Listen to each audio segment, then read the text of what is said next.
Senator Hanson was publicly describing my religion as a disease we need to be vaccinated against.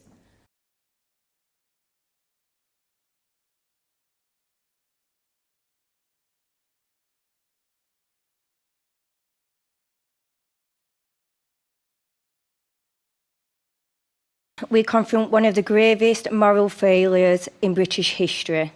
For decades, children across the United Kingdom, from as young as 4 years old, were groomed, trafficked, raped, beaten, tortured, drugged, impregnated, criminalised, murdered, and psychologically destroyed by organised groups of men and women. Daughters were victims of Asian on-street grooming. Their daughters were 12 and 13-year-olds, and all of those offenders who were corrupting these girls were from, I'm afraid, the Pakistani community. These were not relationships, bad choices, or lovesick teenagers, nor were they prostitutes or little white slags. These were sustained campaigns of exploitation against children who were terrified, vulnerable, and systematically trapped. Children were degraded, they were humiliated, they were controlled through violence, threats, drugs, alcohol, and terror. Children forced to carry weapons, sell drugs, and commit murder. They were forced to dig their own graves, petrol poured over them and set on fire, scriptures from the Quran read out whilst they were being gang raped. Acknowledging the problem with the community's response to the crimes is one thing. Introducing a possible reason linked to their faith is quite another. There is a possibility for me that this is linked to Islam. Maybe it's not, but maybe it is. When you have in the Quran... How can you say it's linked to Islam? Because on what basis? What's your evidence? Okay, the Quran, you can take sexual slaves. You can take sexual slaves. Whatever you, outside of your four wives... That you can take non-Muslim women as sexual slaves. I don't think you could find it. It is nice to see you reading the Quran, though, I have to say. It's obviously not making a difference, is it? Because you still distorted it. No, I'm not distorting. I'm reading it. If you fear that you not deal justly with the orphan girls, then marry those that please you of other women, 2, 3 or 4. If you fear that that will not be just, then take what your right arm possesses, i.e. slaves. Where does it say sexual slaves? Slaves, you can take... No, where does it say sexual slaves? Where does it say sexual slaves? Don't distort it. Well, maybe it's not me misrepresenting it. Maybe it's the groomers that are misrepresenting this. Would we all agree that these girls that have been targeted, these gangs, are slaves, being treated like slaves? Can we agree? Look, I think that is a very unhelpful way of tackling the issue. They're being treated like slaves, and we have chapters in here that tell them it's OK to take non-Muslim women as slaves, and to me, that needs to be explored. Tommy... If that's not right, it says slaves. Do you think it has anything to do with the ideology behind the fact that under Sharia, as soon as a girl starts puberty, she's fair game, yeah? No, now, absolutely not. Yes, it is. A Muslim man, for example, cannot have sex outside of marriage, cannot marry somebody who is not a consenting adult. Some of the things that were said in here yesterday about Muslims and Islam were shameful. Women's rights in Pakistan have long been a difficult, often shameful subject. Under the regime of former dictator, President Zia-ul-Haq, the late 1970s and 1980s were a particularly awful time because of a strict Islamic law designed to keep females chaste and in their place. It was known as the Zina Ordinance, and breaches meant women could be stoned to death for adultery, unmarried girls who had sex were whipped in public, and rape victims routinely jailed.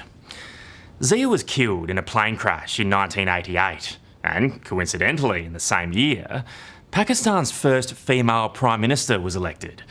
Benazir Bhutto promised to change the Zina law, but when 60 Minutes reporter Jennifer Byrne visited the country in 1990, it seemed little progress was being made.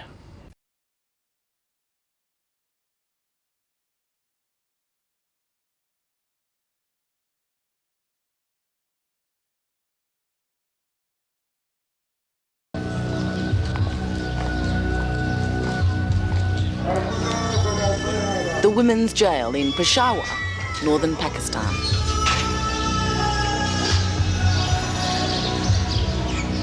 Half the prisoners are here for something we wouldn't even see as a crime, for having sex.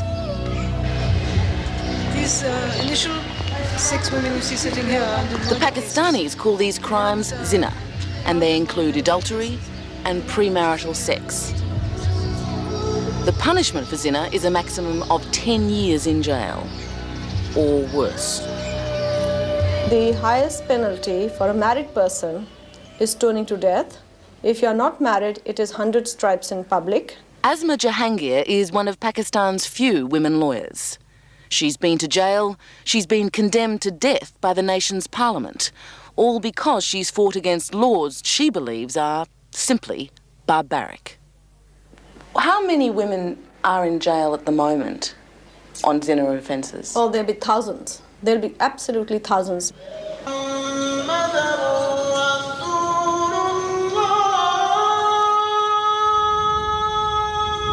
Under Pakistani law, zina is one of the greatest sins a man or woman can commit.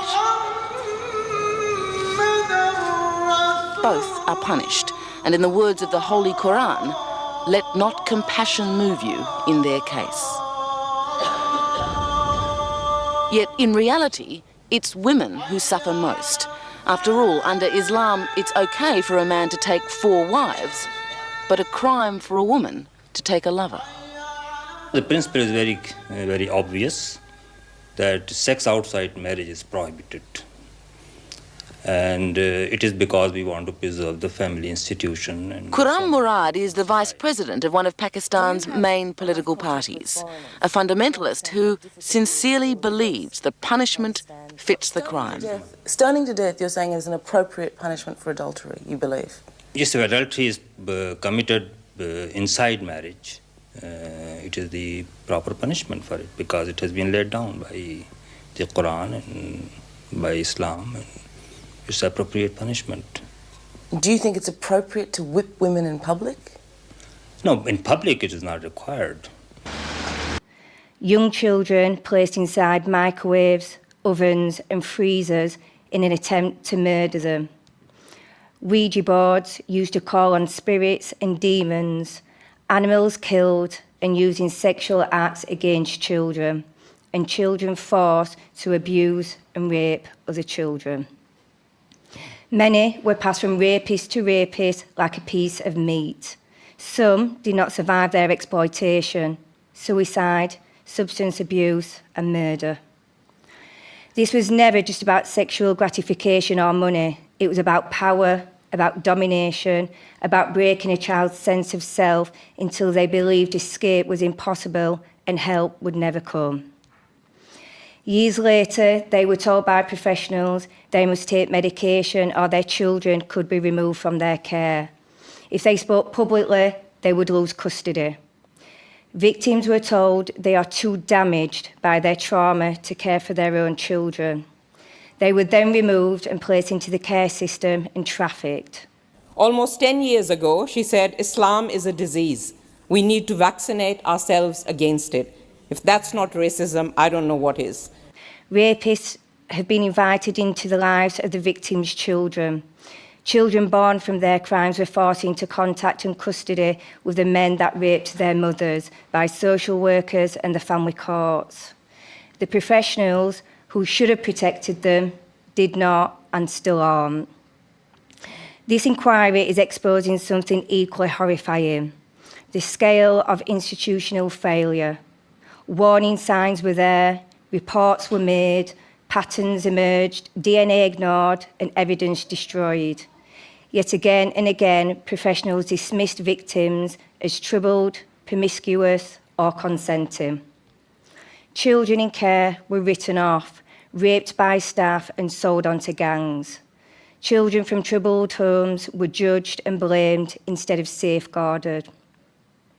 Parents were threatened with fines and arrest if they continued to try and safeguard their children. Files were closed. Opportunities to intervene were missed or avoided. Police officers abused and raped the children and handed them back to the men that raped them, while social workers looked the other way, which allowed the predators to thrive. Whistleblowers were targeted, threatened and silenced. And yes, politics played a role. Political parties sacrificed children for votes. When leaders hesitate to confront abuse because the issue is uncomfortable, children pay the price. Far too many children paid the price because people didn't want to be called racist or Islamophobic.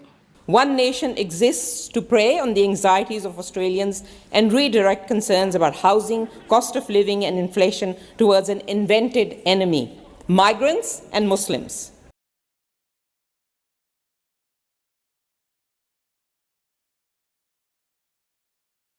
Reports to the Child Protection Hotline have almost doubled in the last financial year, according to the Sunday Telegraph.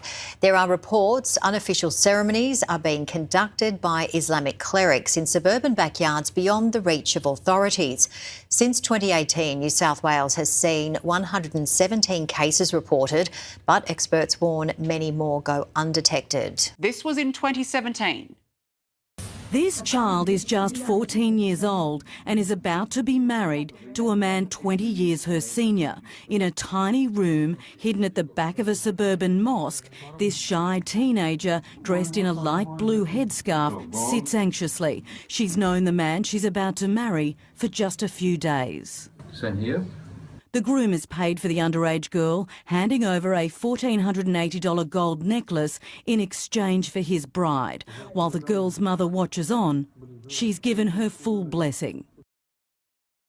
Now imagine how terrified that child would have been. And Mum gives the blessing, seemingly under the banner of Islam. The latest AFP national data shows there were 118 reports of forced marriage in the 2024 to 25 financial year in Australia. That's up from 91 reports from the previous financial year. Not just in backyards, but being forcibly taken overseas to get married and then come back. It's about identifying the key threats. Just last year, a Muslim cleric in Western Sydney pushed for Sharia law in Australia. We forget that there is a Sharia of Allah subhanahu wa ta'ala waiting to be established. We forget that every single day that we live without the Sharia of Allah subhanahu wa ta'ala, we are being dishonored. We are being belittled. The blood of the Muslims have become cheap. We got a glimpse this week of Muslim men at Monday's anti-Israel and anti-Australia rally when they defied a move-on notice and got on the ground and started praying. They knew exactly what they were doing. And in my opinion, that was a weaponisation of religion. What she said about Muslims is disgusting. It is ignorant and politically calculated. It is designed to inflame. But it is not surprising. Hanson and One Nation's brand of racism has been inflicted on us for decades. They light the fire, but rather than dousing that flame, it is fanned. It is fanned by both the Liberals and Labour with their own brands of dog whistling, scapegoating, and falsely blaming migrants and Muslims for everything under the sun, from traffic congestion to the housing crisis to the horrific Bondi attack. And the media has played a similarly toxic role in vilifying and demonizing Muslims. This is what concerns me more. This is what has legitimized and normalized anti-Muslim hate in a way which is no longer fringe and has become mainstream. This inquiry will not hesitate. We will follow evidence wherever it leads, into institutions, into systems, into cultures of silence, and into any place where truth has been buried. No race, religion, profession, no agency, no office is beyond scrutiny. To the survivors, you were children. You were not to blame, you were failed. This country should have protected you, and it did not. The true scale of what has happened and is still happening is far too large for our inquiry and will take many years to unravel. The majority of victims and families may never receive any form of justice.